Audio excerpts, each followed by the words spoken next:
తూర్పుగోదావరి జిల్లా రంగంపేటలో మహిళా దినోత్సవాన్ని స్ఫూర్తిదాయకంగా జరుపుకుంటున్నారు. స్త్రీలకు సమానత్వం లేదని ప్రశ్నిస్తూ దేవినార్ సిస్టర్స్ గా పేరుబడ్డ సోహిత, ధన్యత అనే ఇద్దరు సైకత శిల్పులు దీన్ని రూపొందించారు. సమానత్వమా నీవెక్కడా అంటూ ఈ శిల్పం ప్రశ్నిస్తోంది. 6 అడుగుల ఎత్తు, 12 అడుగుల వెడల్పు ఉన్న ఈ శిల్పాన్ని 3 యూనిట్ల ఇసుకతో 8 గంటల సమయంలో రూపొందించారు. ఈ సైకత శిల్పం చూపర్లను కట్టిపడేస్తోంది. మహిళలను గౌరవించాలనే నినాదంతో ఈ సైకత శిల్పాన్ని రూపుదిద్దారు.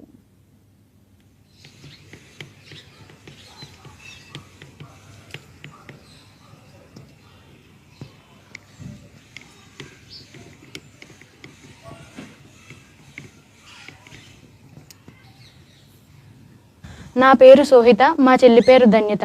మాది తూర్పుగోదావరి జిల్లా రంగంపేట. మార్చి 8వ తేదీన అంతర్జాతీయ మహిళా దినోత్సవాన్ని పురస్కరించుకుని మేము ఈ సైకత శిల్పాన్ని రూపొందించాము. మేము పలు జాతీయ, అంతర్జాతీయ దినోత్సవాలకు ప్రజలను చైతన్యవంతం చేయడానికి మా సైకత శిల్పాల ద్వారా కృషి చేస్తూ ఉంటాం.